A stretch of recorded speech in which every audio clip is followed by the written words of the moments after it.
Here we go. We're live here with the HBCU Stroll with yours truly, Johnnie Cole. Man, we got an interesting day. We're talking about some old school matters. But before we talk, I want to make sure that we understand that this is not about my dear Texas Southern University, because there are always new administrations. And of course, today we have a new administration. We have a new president that's great. We got new board members. We got a great athletic director in Kevin Granger, one of our own. We got a new football coach. We got a whole bunch of new things around Texas Southern.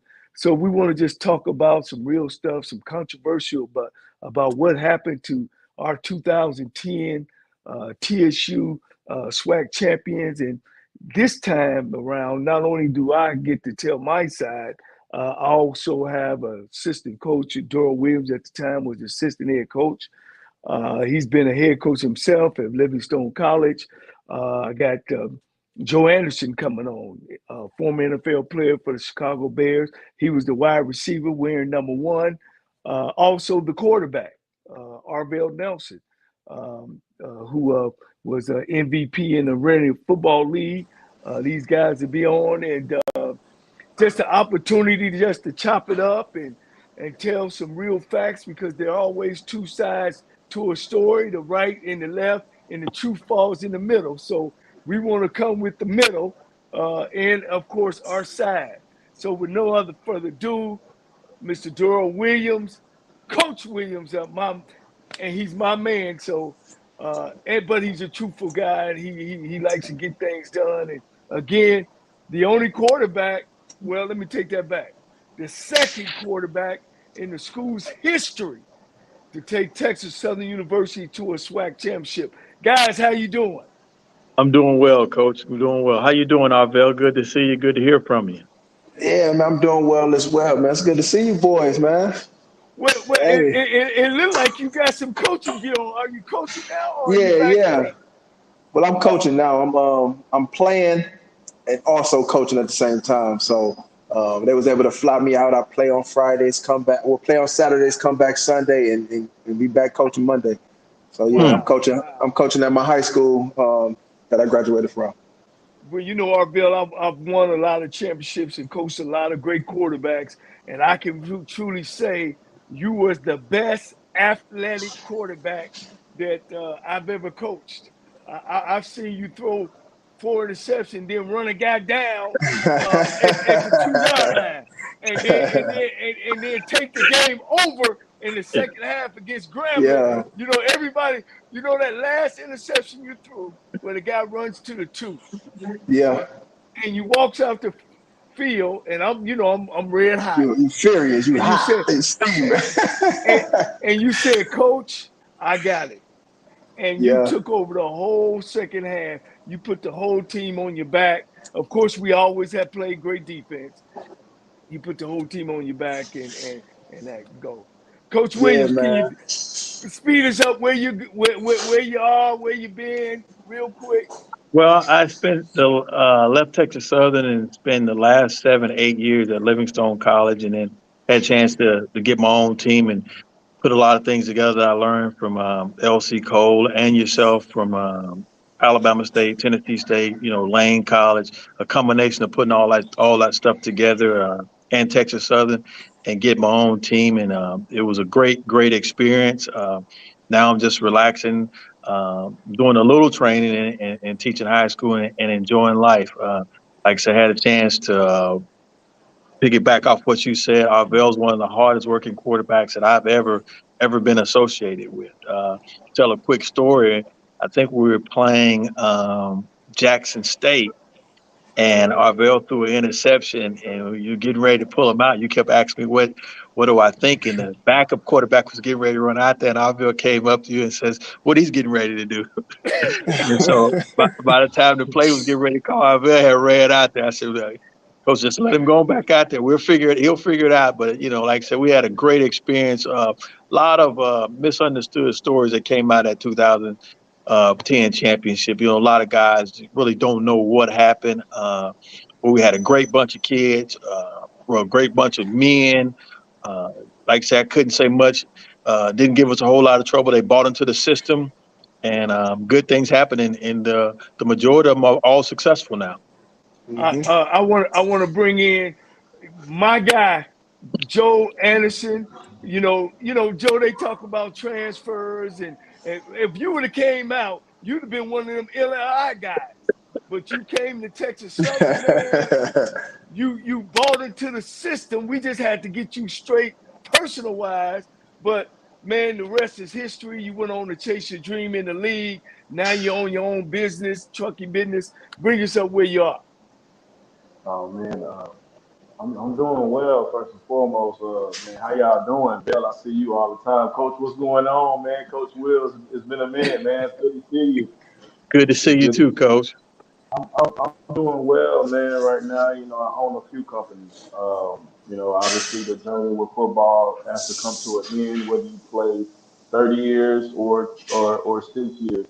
You still got to have a plan. So I've kind of always been one of those guys that's always been driven. This is destined for greatness. So I kind of always put the hard work before me and just let everything else take care of itself. So things that I'm doing now only take place because of the hard work that I've done with football and understanding how to deal with people. And I just translated that over into the entrepreneur world. It just creates some things that's gonna last forever for my family. Well, I tell you guys, I'm real excited today, man, because, like Coach Williams saying, just to piggyback, there was a lot of stories about this football team, and people don't understand, about winning. Winning can look like losing if you ain't never won before. And people think when you win, everything's perfect, but it's not. But the thing about it is come that Saturday afternoon, everybody is focused on the job task at hand, and that was one of the things with me, as far as disciplining you guys, making sure that we all on the same page. I think they lifting Arvell in the back. They clashing them weights on me. No, So, they chopping up some food. You want me to move oh, around? okay, yeah, please. And people don't understand the discipline that we had. But when you look at our coaches, you look at Darrell Williams became a head coach. Kevin Ramsey, defense coordinator, became a head coach. Tremaine Jackson became a head coach. Johnnie, our strength coach, went on to Fresno State and directed that team. Grady Brown, coach now with the Pittsburgh Steelers.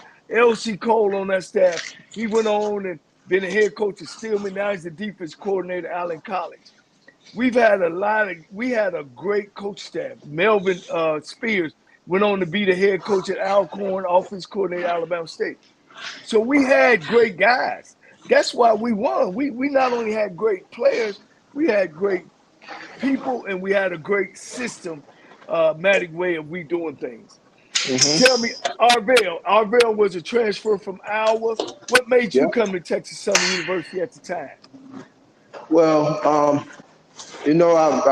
of high school, I went to the University of Iowa and played there for 2 years, 2.5 years, and then ran into some trouble, which ultimately got me kicked out of school. I transferred there. From there, I went to Fort Scott Community College. Played some quarterback and some safety. Got re-recruited as a quarterback and then committed to New Mexico State. The week that I was about to go down to school, all the coaches got fired. Somehow, everybody got fired. So somehow, what was our D-line coach name? Oh, Tremaine Jackson. Tremaine. He was the recruiting coordinator in the area. He got a hold to me and flew me down that Friday. And when I got there, man, y'all was playing Grambling, and just the culture, man, just the people, the excitement around the football team. I think y'all was around. Y'all probably was 2-8 at the time, but it just felt right. It just felt right. And then got in there and got to talking to you guys, and the rest was history. Yeah. Coach Williams. I mean, we go way back like Cadillac seats. I met Darrell as a young coach, cocky. I love that about him, but he just was a lot cockier than I was. But great leader, quarterback of Tennessee State, hold records there, hold records at the high school in Memphis. You know, guys that I went out to go get. You know, I like cocky guys, you know, because I know when they get in the trenches, they give me the ball, coach. Well, let me That make the confidence take call. over. So, Coach Williams, man, what made you come to Texas Southern with me? Well, it was the fact that we did it at Alabama State and got to the championship and had a chance to Texas Southern when you got there. And my first thing was who's all coming with us, and it was a great fit because the system was already established.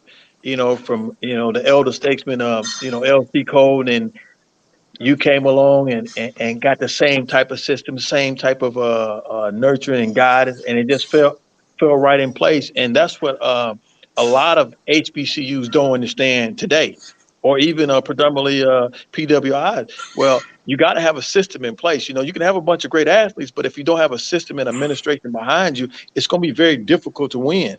And that's what gave us a chance at every institution that we went to, where we always had a system in place and Yeah, we had the yeah, right people and the right coaches and the right players to buy into the system, and always gave us a chance to win because every school that we gone to, we played in the championship. So yeah, yeah. the system works. Yeah. Hmm. Well, one of the things, Joe, we of course we recruited you hard, and what brought you over to our university? Because right now it's so much of a big thing about transfers. You were one of the top transfers going around, and you came to Texas Southern. Can you hear me, Joe? Oh, I our think his mic producer. off. Yeah, yeah, Can you hear me? yeah. Go ahead. Yeah, so for me, it was opportunity. And like Arvell, I was at a big D1 college myself. And, when you don't take care of your business accordingly, that opportunity. Yeah, yeah. Well, one of the things that when I took over that program, the program was 4-40. They had won 4 games in 4 years. And one of the things that people say with what happened to our championship, and we're gonna get to all that, was, oh, Cole messed up Texas Southern. He left the school in shambles. Well, the school was 4-40 when I took over. That's the truth about it. We hadn't won a championship since 1968, and that was a tri-champ. And before that, we had never won the SWAC championship outright. DeJuan Fulgen, who now is the trainer for his brother, he was the Black College Player of the Year. The last time, Hmm. I don't even know when the last time Texas Southern had a Player of the Year. You know, and I don't know when the last time Texas Southern was ranked in the top 25 in FCS. But when we left all that. You know what I mean? So the program was in a much, much, much, much better shape than it was. So I want to kill that myth off the top. Arvell, discipline wise, where we were as a team discipline wise when it came to our football program. We was very disciplined, man. You didn't play. You didn't play. I remember. I recall one time, man. We had a team photo. It wasn't even a team photo. It was some of the top guys. We had a photo, for the magazine coming out for the next year. And one of the things that you had in place was that we shave our beards. You know what I mean? Just so we look clean, we look presentable, and guys didn't do it. You know what I mean? And hey, boy, you tore off in our ass, man. And just from that, the small thing like that, but you didn't play. You didn't play, bro. So the team itself was very disciplined, man, when it came down to uh, What what just about you, small things Joe? like that. Joe, what about you? Were we disciplined? I was trying to buck the system as best I could in the most respectful way, man. And it just still wasn't happening, man. I ain't like shaving. I ain't have all my hair, but I had a little mustache and the chin patch. I try to make it real light. I try to make it real light to where y'all wouldn't tell. Man, y'all to send me right back. Come on, Joe. Coach Williams. Come on, Joe, man. Work with me. Come on, down. Already together. Let's work with me. We got to get that off of there, man. I said, come on, coach. Yeah. But y'all was Well, so cool about it, man. You know, to the people that really didn't buy in, you could tell what their future was gonna be on the cool. And you oh had yeah, the ones that bought in, and you can just look back at their life now and see what's going on. Here it is 10, yeah. 12, 13 years later. Yeah, yeah. Well, one of the things, I'm gonna hand it over to my one thing about Coach Williams. I knew if I wasn't there or I couldn't be there, I knew the program was gonna run just like if I was there. And Coach, what's your take on that? We know that the foundation of our program was about discipline. Well, that's what it takes, and it took every time. Most people don't understand. Everybody say that Coach Williams and Coach Cole they don't talk anymore. And Coach Williams turned his back on Coach Cole. That's so far from the truth. We, Yeah, it's like peanut butter and jelly. You know what I'm saying? yeah, It's if Coach is going to go and not be there, everything's going to run the same as if he yeah, was here. So it's no sense in trying to slide through the system. He even trusted me to take care of it. Everything's going to go the same. And to have a good program, you got to have people in place like that, because if the head coach has to do everything, there's no need for any assistant coaches. Ain't no system, right? yeah, yeah. They tried to say, since I've left there, of course, I think we've won maybe 30 games in the last 10 years. And Mm. they try to say, oh, well, Coach Cole was, we don't have the money that Coach Cole had. First of all, the coaches, the last two coaches, they make twice as much as I do. Their coordinators make twice as much as my coordinators did. Um, the facility, I remember meeting with Dr. Rutley at the time. He was the president, and they were talking about knocking the field house down. And I told Coach, I told Dr. Rutley, I said, well, I've already went 1 year. Remember, we were over in the gym. We weren't Yeah. even in a locker room. And I said, let me use my engineering school skills. And I was able to sit down with the construction people and put that facility together. I think we might have put about $150,000 into reconstruction. And I guarantee you, our program took a jump from year one to year two just because we were able to get into that facility. Mm-hmm. Arvell, how did you feel about that? I mean, you rode the train all the way through. Yeah, I loved it. I loved it. Coming from a big school, all of that stuff is in place, man. And HBCUs get overlooked on that in that aspect. Nobody pour money into them, and I feel like if they do, if people pour money into these HBCUs, ain't no telling we may be able to compete with those Power Fives and D1 schools. I loved it. Yeah, yeah, and we played some big time games. We played against University of Connecticut. They gave us Yeah. 405,000. We played against Rutgers. They gave us about 475.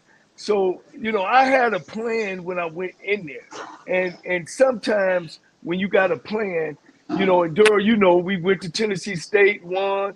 We went to Alabama State and won. You got to have a plan when you take these jobs over.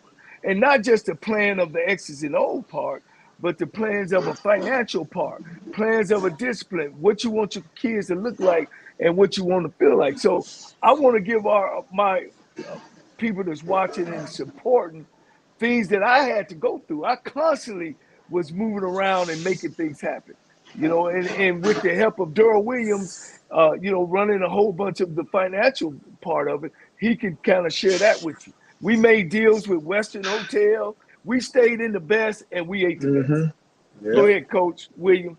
Well, You want to well, the thing elaborate? about it, we had a lot of help from the community, the churches involved, and anyone who gave us money. You could come through the building and you could see brand new computers. You could see state of the art sound system. Even the players had their own sound system in the locker room. We had the coaches had our sound system upstairs. It was just state of the, everything was. Each coach had his own office with the grease boards in the meeting space with the clickers. All that stuff is important, and you could see the money that the community was giving us and that sort of thing. But we also had our challenges, that are still going on now. But like I said, a lot has to happen before you get to Saturday. And most people dealing with football, and that's my biggest pet peeve, that with a lot of schools, people are making decisions and don't have any idea what happens on Saturdays. Well, well, well, that's why, Durrell, that I believe in hiring your own Texas Yeah, Southern people. A guy yeah, named Chris LeBlanc, alumnus, is the one that went out and kept telling the people, man, we need to bring Cole back. We need to bring Cole back because he was alumnus of the school. It meant something to him, and he knew that my heart, and he was able to convince the people that, hey, we need to bring Cole back. And hey man, my heart go out to Chris. You know, I know things kind of fell apart. He felt disappointed in what happened to the program. But like I said earlier, Penn State, and we're going to get into all these things they say. Penn State, molestation of children, they never took one championship away. Florida State, Bobby Bowen, academic fraud, they never took one championship away. Alcorn State, their coach down there, they won 2 championships. They had the same violations that we had. You know what I mean? Academic violations. I was just saying that we blew the ship up. And even though I'm taking my responsibility. First and foremost, I am the head coach and I take responsibility for any and everything that either happened in my program or ever happened. I got it. Administration don't want you, you got to go. I got that. But the crime didn't fit the time. And I would still stand behind that. You know, am I a bitter? No, I've gone past that and moved past that.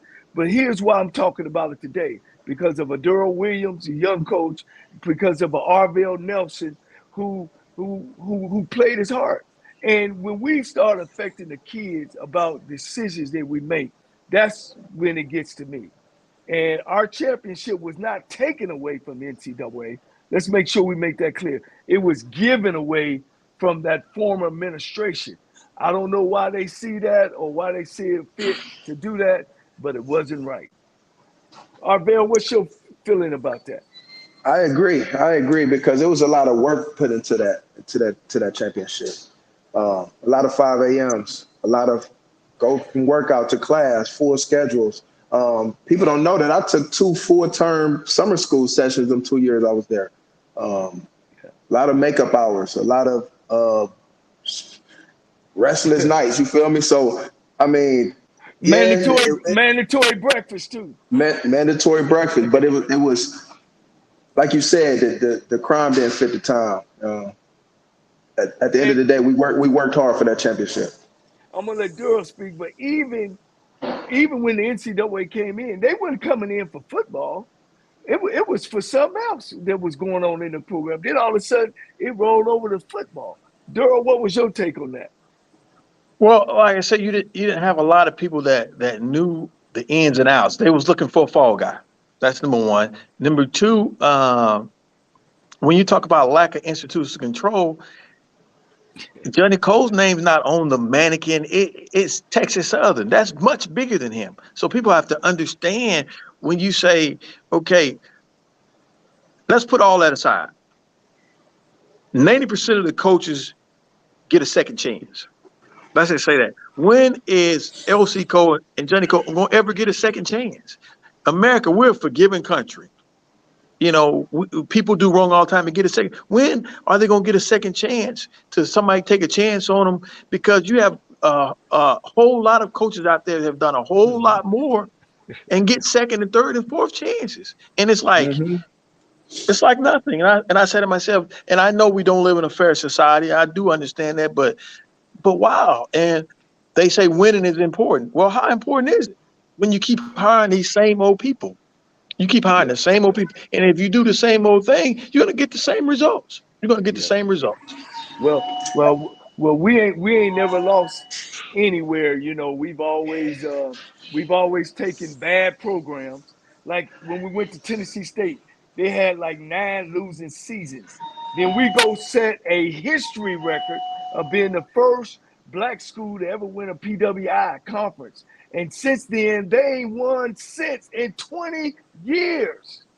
We go to Alabama State. They had 9 losing seasons, academic problems, everything. We go turn the program around. They had a couple winning seasons, but they had them with our team. right after we were dismissed, and then we go to Lane College as well and do a great job over at Lane, back-to-back winning seasons. Coach Brown is over there now trying to put it together. We have a winning system.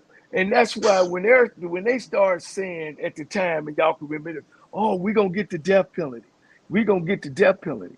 Well, the real violation was that 13 out of 14 sports, student athletes played ineligible out of 13.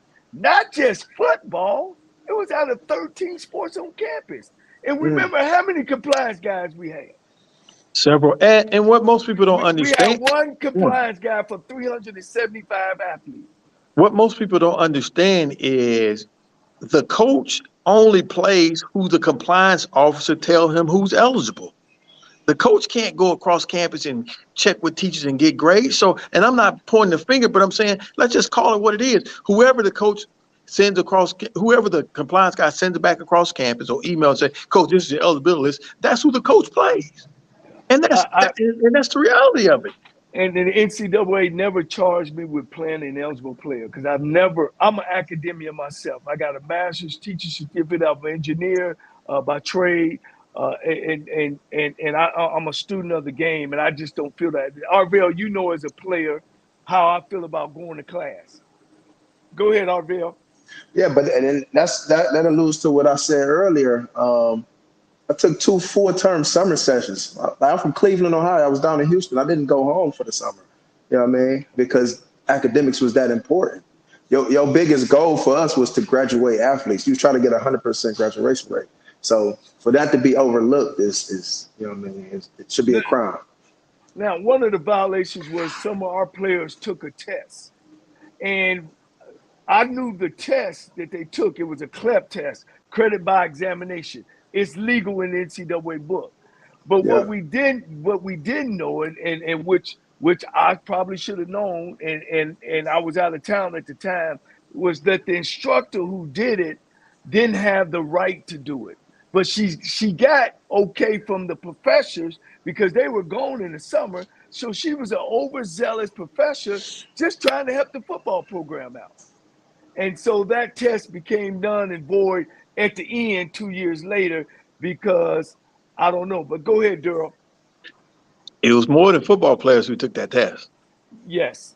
Let's get that straight. It's more than football players who and see, everybody want to say it was just a football team. No, it just wasn't a football team now. All we were trying to do is give our kids an advantage. That's all we were trying. We weren't trying to cheat or anything like that. We were trying to play within the rules. Right. Well, we played in the rules, and the test was legal, but how she proctored the test or her not being actually an instructor was not. But once again, we have reason about the mix-up, and all we have to do was we tell the NCAA, which we did, but they put me on the frying pan of saying, we gonna get the death penalty. The NCAA have stated they will never give a college the death penalty. But hey, we had a good time. Did we travel well, Arvell? How did we travel for you? We traveled well, man. We stayed in 4 or 5-star hotels. Was uniformed. That was a big thing of yours. We had to be uniformed. And we ate good. You know what I mean? I don't remember ever eating ramen noodles on the road. No, we ate steak and chicken, and you know what I mean? We ate good. So, I mean, it was the system, man. Had a great system. We definitely wouldn't eat boxing chicken after the game. No. Give you a quick story. We pull up at the DoubleTree, and we were getting ready to take the players later that night to the exhibition basketball game. So we pull up at the DoubleTree, and of course, they got the cookies that they hand out. So the manager come out with the garbage bag with the cookies in it. Boy, that did you talk about didn't go over well. I'm like, what is this for? Oh, coach, you let them have it. Like, no, we're not doing that. We're not doing no cookies out of garbage bag now. Well, you let her have it. But that's just a standard. And just like I took to Livingstone College, the standard is the standard. We set a standard for our players that this is what the expectation is.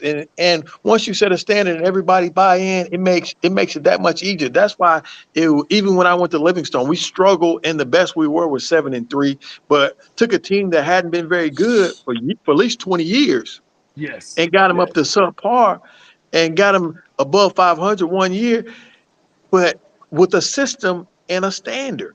Right. And had Right. in Division II had very little to work with, wasn't getting first downs, let alone get the ball across the 50-yard line. Right. But Yeah. you Right. have these Right. people that don't understand what it takes.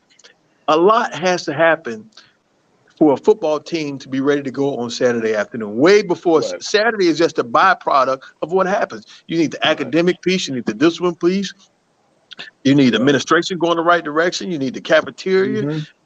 you need study hall, you need the locker room, the way the equipment has to be passed out. All that's important in winning.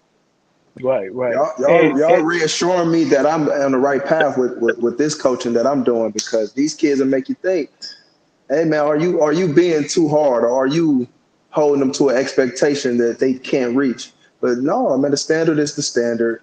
And if you don't meet the standard, you can't be successful here. So yeah, What, that's just reassurance right there.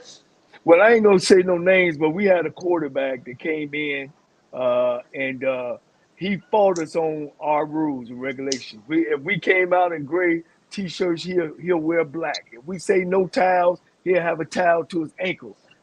And every time he got to that field, he was turned around and went sent back to the locker room, and was suspended several games.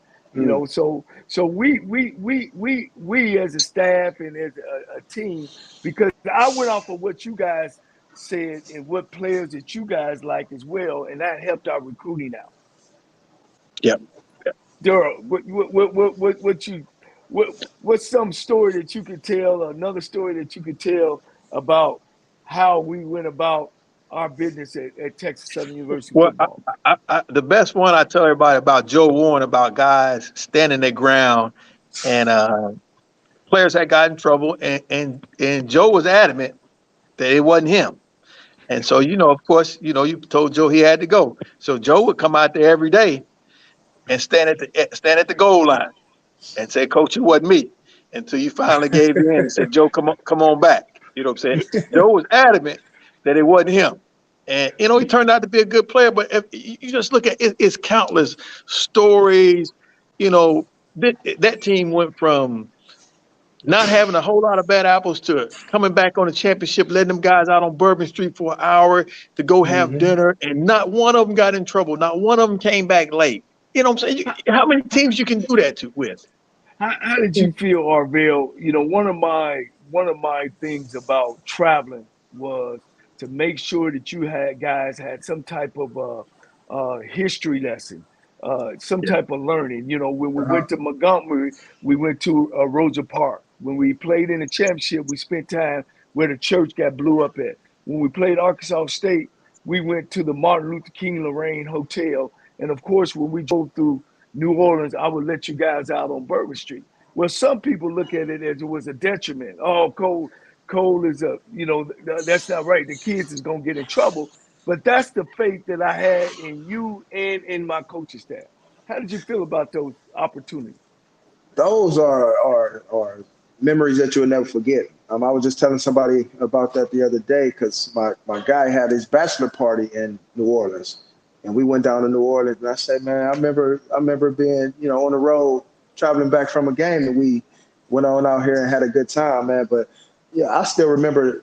I think it was the African American Museum we went to when we Yeah, was down there in Montgomery, or something of that sort. But yeah, there's stuff you just don't forget, man. yeah. Coach William. The players begin to appreciate that when you treat them good, and that's what and that's the expectation, because they'll start looking at you and, no, this is not what we're used to, coach. And Mm-hmm. that's how, they were reared and brought up and that sort of thing. And it just made everything that much better. The night before we left for the championship, bringing the student body out and, having a good time and having a concert, all the little things that, having football week, and they enjoyed that combination of of spring practice and that sort of thing. So, like I said, we've done so much for those kids, man, and those young men. It's just, in the habit, all go for nothing, and people don't really understand who wasn't there. And you hear people say so many things that are so far from the truth, and just instead of saying, man, what really happened? And that sort of thing. Yeah. Well, one of my stories was when early in summer camp, I take the kids to church on Sundays. And remember when all my big wigs, I don't know if they got together. RVL, you wasn't with them. All my LSU group, my Oklahoma group, I had linebacker for LSU, offensive lineman LSU, offensive lineman from Oklahoma, tight end from Florida State. See, people getting up all this. Oh man, we getting all these 5-star. We had 40 transfers, and we went to church, and they didn't show up at church, and I was hot, livid, and I had called a team meeting, and those guys came in, and I met with those guys and say, y'all got 2 decisions. One is to leave my football team, or 2, you got the big 26. And I can remember some of them went straight and some of them walked around. And I remember a coach went over to one. I said, look, coach, do you want to leave too? Because he's either going to do that and make a commitment to this program, or we ain't. Now, when I went up in my office, I was nervous because I didn't want to lose none of them. But that's the chance that you got to take. And Go ahead. It only took me one time to do that big 26 to understand. Hey, this ain't where it's at, man. So that was the standard, man. If guys didn't fall in line, man, either you with us or you're not. I remember Coach Williams used to always say, "You the type of guy gonna stick your head off this ship and get the whole ship blowed up." But that was that. He said it in a joking manner, and we laughed, but it was dead serious, bro. Like if we're not together, everybody on the same page, you're gonna get this whole thing blown up. So,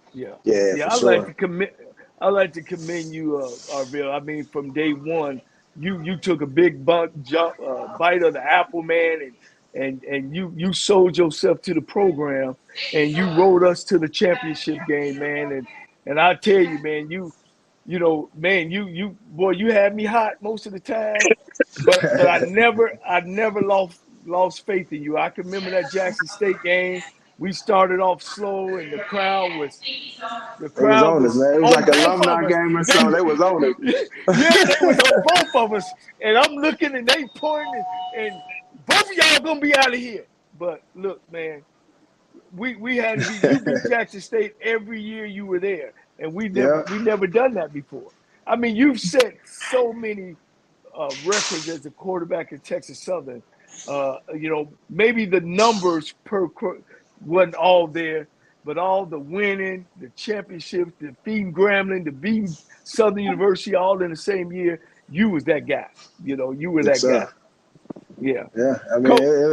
It came from y'all leadership, man. Like I said, I came from a Power 5 that I didn't feel like I belonged. I ultimately didn't belong. Went to a junior college, and that struggle. To having some strong black leaders that was like, man, anything these guys say, man, I'm gonna run through a wall for them. So that was my mentality. And Coach Will, I want you to share your experience. You was at Tennessee State before we got there. You was quarterback, set some records there, and then you came on our staff for a minute, and then you were able to go get a head job back at your high school. Tell us the difference between from when we was there and then came. You at least got to see how we developed the program. Well, it was like night and day. Some of the things that I was very appreciative of Tennessee State giving me a second chance of leaving Memphis State University, but it was like night and day, seeing that what the players got after I left Tennessee State and seeing how you guys, the structure, the discipline, the staying in the cabinets, getting the guys warm-ups, the backpacks, and, all the little things like, man. And people don't think that means a lot, but it does. And to see how quickly the program rolls, in 2 or 3 years, win a championship, and then come back and win it again and be number one, and that sort of thing. It was like night and day. And then to get a chance to come on full time at Alabama State, to see how be behind the scenes of how it all comes together and that sort of thing. And you say to yourself, well, did I really get coached? Did I miss out on some things, or did the coaches just not know? And sometimes, I had good coaches, but sometimes coaches just don't know, or how, Mm-hmm. because they haven't had the experience that LC Cole might have had, working with Coach Saban, and you working with Pete Richardson and guys like that. It just makes a difference when you have somebody, or you have some leaders that have gone some places and have been taught some things. It makes a big difference. Right. I want to go over one of the violations. Durrell, you was a head college football coach, and one of the major violations was oversigning of scholarships, and it Well, all fell. It all fell on me, of oversigning scholarships.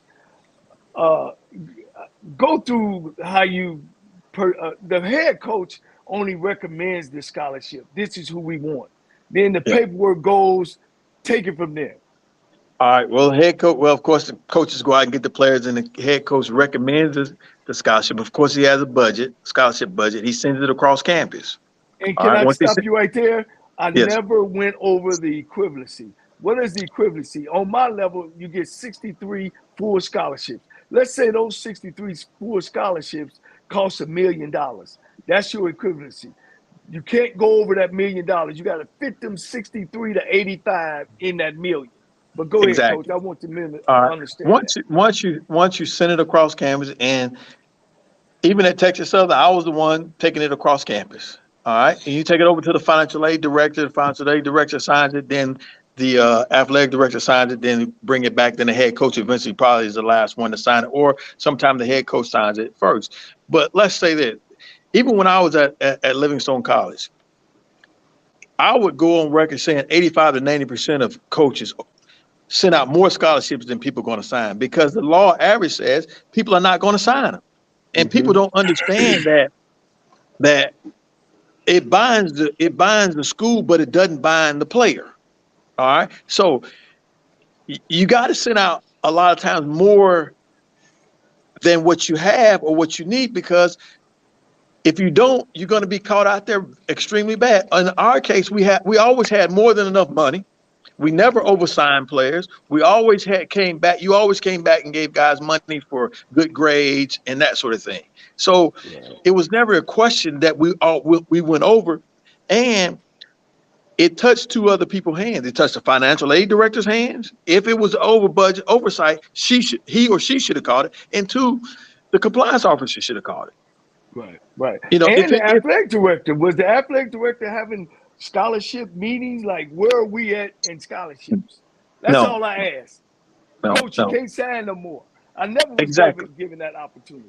And and Yeah. and we should have had, and I know at Livingstone a lot of times I had a running spreadsheet of how much money that we had, but traditionally I always sent out more scholarships than we money than what we had, or it fell right up underneath it, because in a perfect world, you're not going to sign 30 guys. You're not going to sign 25 guys with full scholarships. It's going to be some money left over. Somebody's going to back out. Academics going to play a part in it. If you've been in the game like yourself, coach, 30 some years, you know that it's never going to come out perfectly. See, and I And was able also to help our training staff. And Dr. exactly. Harvey, he attested that. We had extra money, and Doc would come and say, man, my trainer has some issues. And then we would have extra money to help those people out. It's so much that people are misunderstood about the scholarship piece. They're misunderstood about, well, they did this, they did that. They really don't know what happened. And Right. to be honest with you, nothing really happened. Yeah. That you know. I felt, how they tried to split my staff up and meet with people behind closed doors, Mhm. unofficial meetings. I didn't feel that was right, and I just think that the school panicked because we only had one compliance guy for 375 athletes.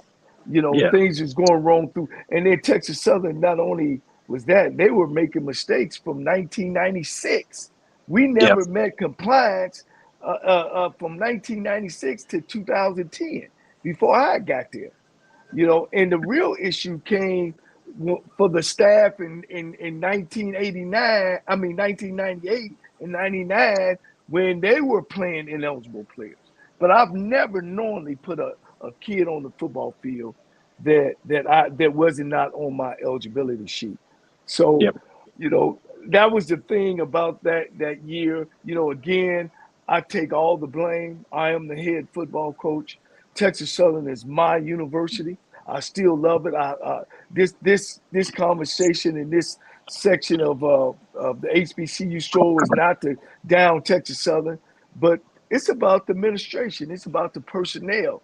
And when you don't hire the right people and put them in the right position, things happen to universities that is not fair. Texas Southern is a great university to go to school at. You can look at all the grades. Mike. You can't say enough about Michael Strahan. How many HBCUs has been to the moon? Not a lot. How many HBCUs have had the MVP of the Arena League? I'm looking at one right now. And Joe Anderson, I know he couldn't get on. Hard-working kid, have started his own business, and there's just so many of them have been great. From the time I went there to now. So I want to make sure that I get that out there. And now, my hat go off to Kevin Granger and his staff at the university, and hopefully we can get back on the right track with that football program. I look forward to watching them this year. I wish the head coach, Coach McKenzie, luck this year. Durrell, are you coaching? No, I'm not. I'm not coaching. I'm enjoying some well-needed time off, but with the right offer, we could fly out tonight and get it done. With the right offer. Hey, we just a phone call and a plane ticket away now. We can get them back going now. We can get them back going. Okay, Arvell, it would be remiss. Tell us about your son, man. I've been hearing about him. I've been keeping up with you. With Grady in, you got your minute of fame, baby. Yeah, well, look, he freshman. He going into his freshman year, man. Three sport athlete, quarterback, plays two guard on the basketball court, run track. Wow. About six, pushing 6'3" now at 14. So yeah, I mean, we're excited, man. He's still sprouting. Hopefully, we get 6'6", 6'7". Hey, write his own ticket, man. So, but yeah, we working hard, man. And then my 10-year-old is down in Texas, and he is, I mean, hey, listen, he different. He's totally different, bro. The swag is crazy. He one of them kids that when you come to the game and you just watch kids mannerisms, he's one of them that he prime time, man. I don't know where he get it from. But he got it. Now your son to live with you, is he going to Cleveland Glenville too? Yeah. He pretty much the reason, I got into coaching. We started the Guinea Elite Youth Program in 2017. He was around like 8 or 9. And I just moved on up with him. Now I'm in the high school room, coaching quarterbacks and offense at my high school. Oh, man, that's great. That's great, Coach. That's great. Man, I tell you, I've been wanting to put this show together, and I still will do another segment because it's just unfair to you guys, man. You guys worked your butt off. Y'all won the championship on the football field. Like I said earlier, there's been programs that have had problems in it, and there's no way, no how, and I'll never accept that they gave our championship away. I'll never accept that. I'll wear my ring just as if we won the championship. One thing for sure, they can't take it away, man. It's here. I wore the ring today for us, man. It's here. They can't take it away. They can take it away on paper, but it's etched in stone, man. The crazy part about it, none of the administrators who's not at Texas Southern no more, they didn't get their ring back either. Yeah, I bet they didn't. Because it's the only football ring in the history of the school. They didn't give rings out in '68. So that's the only ring they have. But I just it was good to air that out, to give people another way of looking at it, because if it was done the right way, still today when I go back to the yard or I go to a TSU function, if I had $1 for every time somebody said, "We want you back," they done you wrong, coach. It was a great team. Julia Askew and Zeke Franklin, some of the people that's follow that, man, and they still fight for it. but it would have been away. It would have been gone. But today, people still talk about it if it happened yesterday. Mm. Well, That we says down to something. our final remarks. Arvell, go ahead. You got your final remarks? Oh man, I just want to say I appreciate y'all guys, man, for instilling greatness in me. I'm forever grateful for that. Uh, they can't take it away. I'm gonna say that for life, man. They can't take it away. We did something special there at Texas Southern. I'm forever grateful for the university, man. I appreciate everything, man. Our journey is our journey, so I don't regret anything. So just to you guys, hats off, man. Love I, y'all I, boys.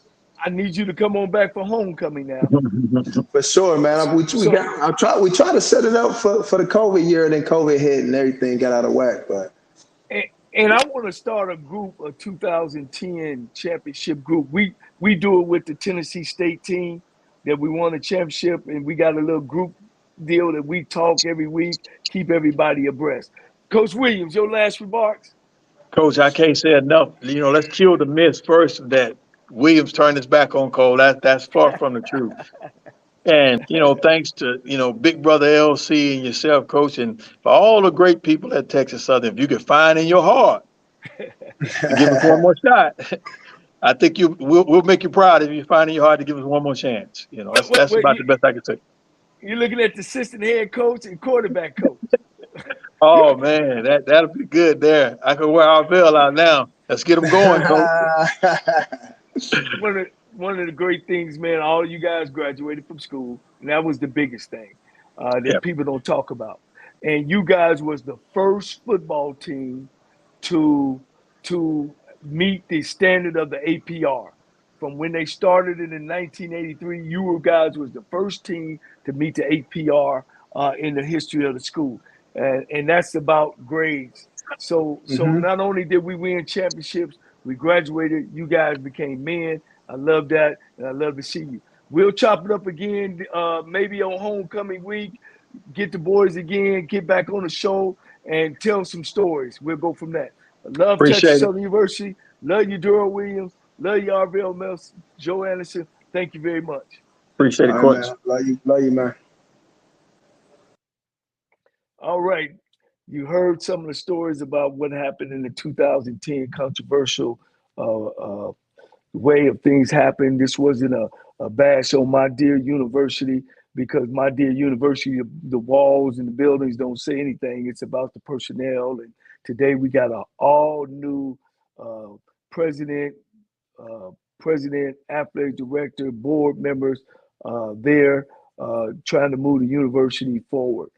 So I don't want to make it look like a bash on Texas Southern. But again, I want to thank those guys for coming on. All the players that I ever coached. One of the greatest rewards of being a football coach is those guys seeing the progress, seeing the success, them going back into their communities and being something.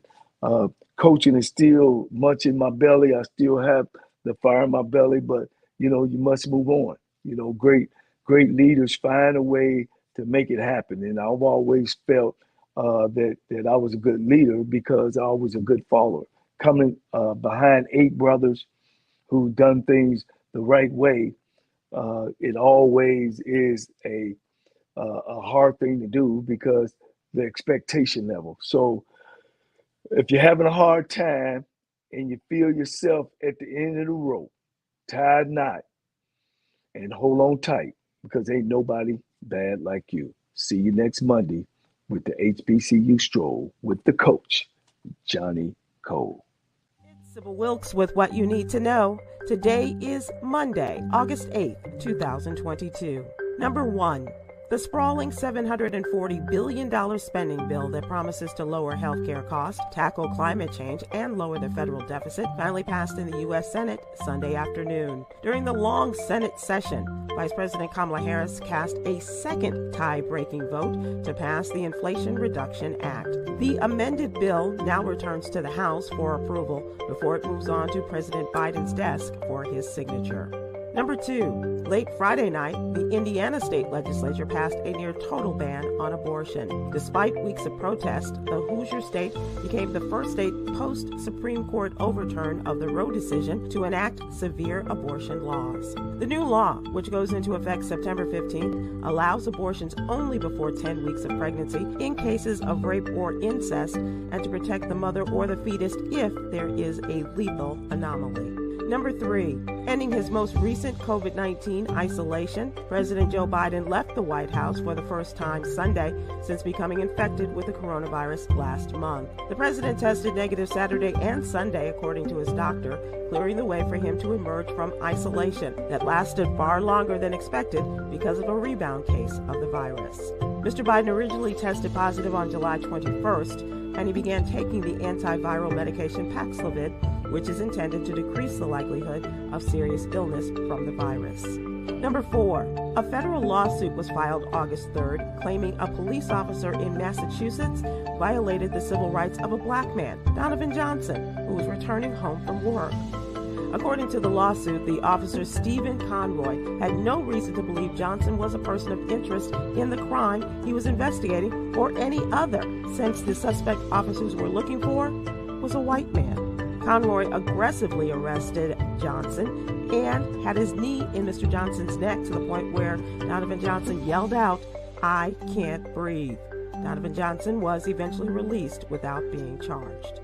Number 5, in the months after the pandemic, many people in corporate jobs decided to strike out on their own in what's referred to as the Great Resignation. They looked for alternatives, including opening up a franchise with an established brand. There are about 3,000 franchise brands in this country. The International Franchise Association predicts franchises in the U.S. will grow to just over 792,000 in 2022. Those include the largest franchises like McDonald's or 7-Eleven, but all types of business can be franchised, from cleaners to mortgage businesses to barbershops. Here's your daily inspiration from Yogi's Jewels. One of the hardest things to do in life is to be honest with yourself. But try it. You just might like it. Join me today live on YouTube and Facebook at 7 p.m. Eastern, 6 p.m. Central with comedians extraordinaire Chris Paul and Huggy Lowdown and social justice activist Coy Malone as we discuss today's top headlines and more. Thank you to our What You Need to Know partners, the American Heart Association and Alpha Kappa Alpha Sorority Incorporated. To subscribe to my free daily newsletter, please visit SybilWilkes.com. Be informed, be empowered.